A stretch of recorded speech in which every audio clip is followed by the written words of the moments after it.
உறவுகளுக்கு வணக்கம். தேசிய தாழ்த்தப்பட்டோர் ஆணையம் விசாரணையை தொடங்கியது என்ற தலைப்பில் இந்த காணொளியை காண்கிறோம்.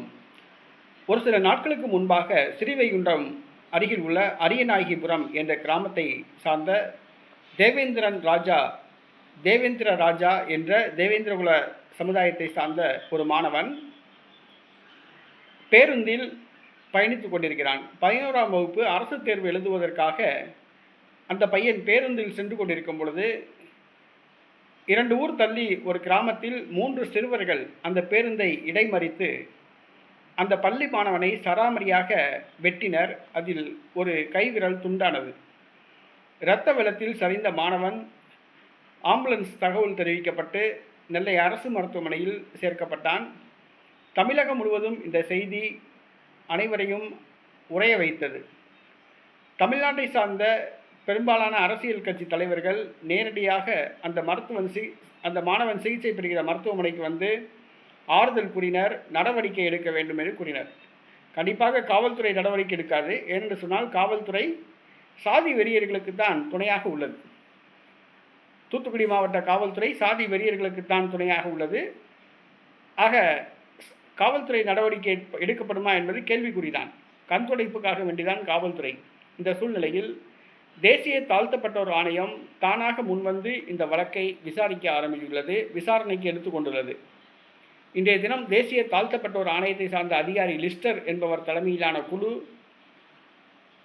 தூத்துக்குடி மாவட்டத்திற்கு வந்தது. அந்த மாணவன் அளிக்கப்பட்ட சிகிச்சை, காயங்கள் பற்றி மருத்துவமனை அதிகாரிகளிடம் விசாரணை நடத்தியுள்ளனர். மேலும் அந்த மாணவனுடைய பெற்றோரை சந்திக்க உள்ளனர், அந்த மாணவனை சந்திக்க உள்ளனர்.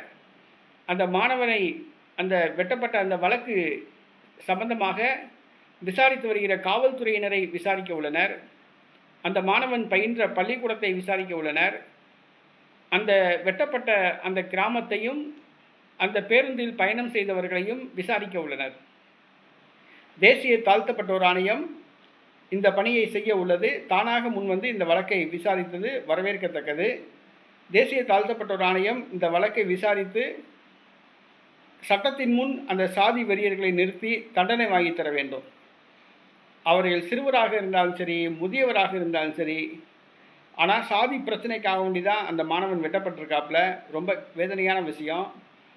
ஆக நீதி தவறாமல் விசாரித்து அந்த மாணவனை வெட்டிய அந்த 3 சிறுவர்களுக்கு சட்டத்தின் முன் நிறுத்தி தகுந்த தண்டனை, அதிகபட்ச தண்டனை, அது தூக்கு தண்டனையாக இருந்தாலும் சரி, அதிகபட்ச தண்டனை ஆயுள் தண்டனையாக இருந்தாலும் சரி, அல்லது வாழ்நாள் முழுக்க சிறையில் இருக்கணும்னு சொல்லி அப்படி ஒரு தண்டனையாக இருந்தாலும் சரி, அதிகபட்ச தண்டனை எவ்வளவோ அந்த தண்டனை அந்த 3 சிறுவர்களுக்கு வாங்கி தர வேண்டும் என்று கேட்டுக்கொள்கின்றோம்.